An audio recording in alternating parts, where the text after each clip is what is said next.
Hey people, and welcome to my review of Until Dawn. Now, when doing this review, I had to decide exactly how I wanted to do it because since this is such a niche game, there's two ways I can review it.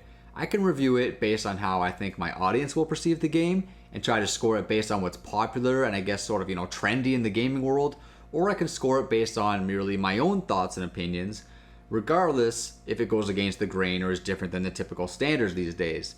So I figured you'd probably be disappointed in me if I didn't review the game based on my own personal opinion, so that's exactly what I'm going to do.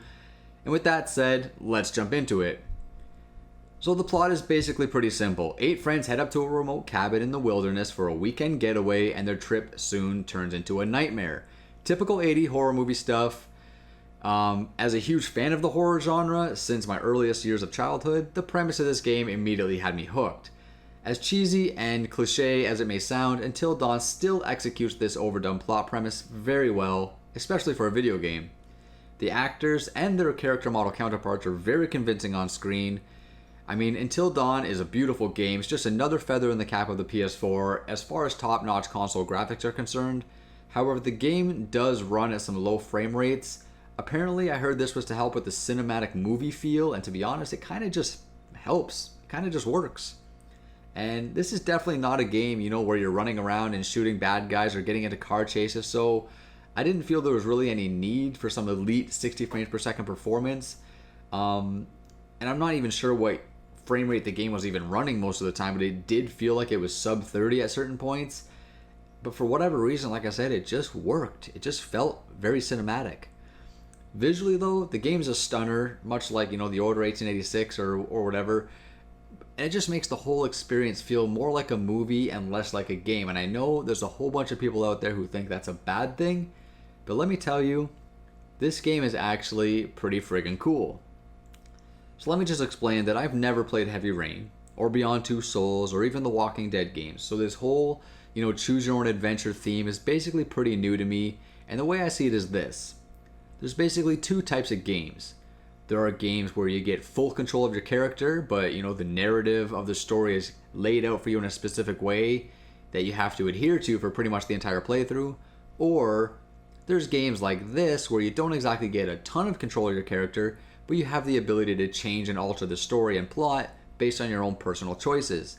Now obviously both of these have their pros and cons, but I feel like the fact that this game is out and an exclusive on the PS4 among so many other different types of games, from shooters to racers, open world games, and survival horror RPGs. I mean, it just proves that Sony is striving for a library with a vast variety of content, and I welcome this variety with wide open arms because, in all honesty, shooters are really starting to oversaturate the market these days, and it's just really nice to be able to dive into an experience like Until Dawn and get a refreshing type of gaming experience.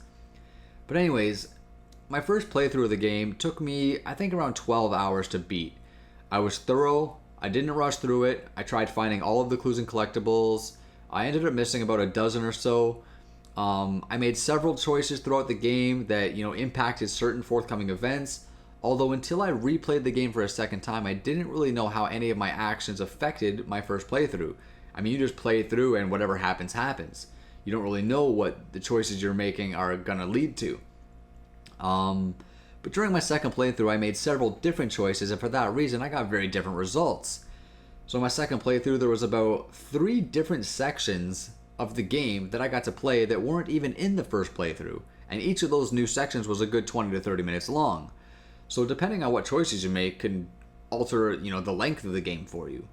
And the dialogue of the characters was different, the animations were different, and even certain scenes that were the same scenes still had subtle different elements in them. For example, and there's no spoilers here, so don't worry if you haven't played it yet, but there's one scene where this couple goes off to the guest cabin to have some hanky-panky, and during my first playthrough, they end up taking off their coats and their boots, and they start making out on the couch. But on my second playthrough, they do the same thing, but the chick ends up stripping all the way down to her bra and panties. And I really don't know what I did or what choice I made to trigger that change, but it was still pretty cool. As far as the overall plot though, like the main core base storyline, it basically stays the same. You can play out certain scenes in different ways, but the end outcome is always basically the same. As for the endings, though, of which there's supposedly over 300 or something like that, in all honesty, that is a little misleading because out of the 8 people, any combination from none to all can survive the game. So you can have, 3 guys and 1 girl, or 2 girls and no guys, or 4 guys and 2 girls, or 4 girls and 1 guy. And the more examples I give, the more I feel like I'm talking about a porn. But anyways, the amount of different possible outcomes is pretty high. However, what happens at the end is always basically the same each time, at least the 2 times that I played it. Now, I only played it twice. I only beat it twice, but both endings, they had different things in them. However, they were basically the same. Another thing that I want to talk about in this review is something that this game is heavily based around, and that is the horror, the scare factor. Is this game actually scary? Now, obviously, it's going to depend on the individual, but for me personally, I would have to say yes. So, right away, I will say that I'm not a huge fan of jump scares. And there's quite a few of them in this game, and I will admit a couple of them did get me. Another thing you have to understand if you decide to play this game is that it's very, very atmospheric, and the best way to feel the atmosphere of a game is to put yourself in the same atmosphere. This isn't a game that you can play on the couch with 5 of your buddies around. You can't play it while someone's in the next room and has her music on loud. You can't play it while wifey or girlfriend is talking about her day at work. No, you gotta just get quiet, turn the lights out, turn the sound up, and let yourself get immersed in it. Now, I felt like this game did a terrific job at building suspense, and it kept me at the edge of my seat for a lot of the time playing it. And I was wondering when or where this next creepy thing was going to pop out or come from. And even the soundtrack of this game is executed perfectly and really just enhances the overall tone and immersion of the experience as well. And I played it in my living room, and I got a 5.1 surround sound system in there, but I just imagine that, the terror could have been amplified if I was by myself in the dark with a nice headset on. But the scariest part of the game for me, though, was just not knowing what was coming next. Because you hear noises, you see things whiz by, and you know that at any moment, things can go from just calm to just pure chaos. Now, they also tried to cram as many different types of fears as they could, which obviously was their attempt to scare as vast of an audience as possible.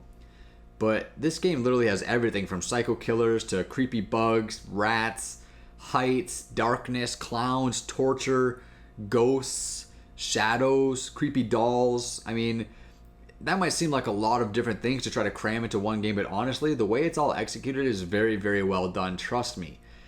I mean, I might be making it sound like it's just a bunch of stuff that was all thrown together, but it's not like that at all. All of these things have their own special place within the plot, and they all fit together very well. And depending on some of your choices you make, you will see and experience different types of fear.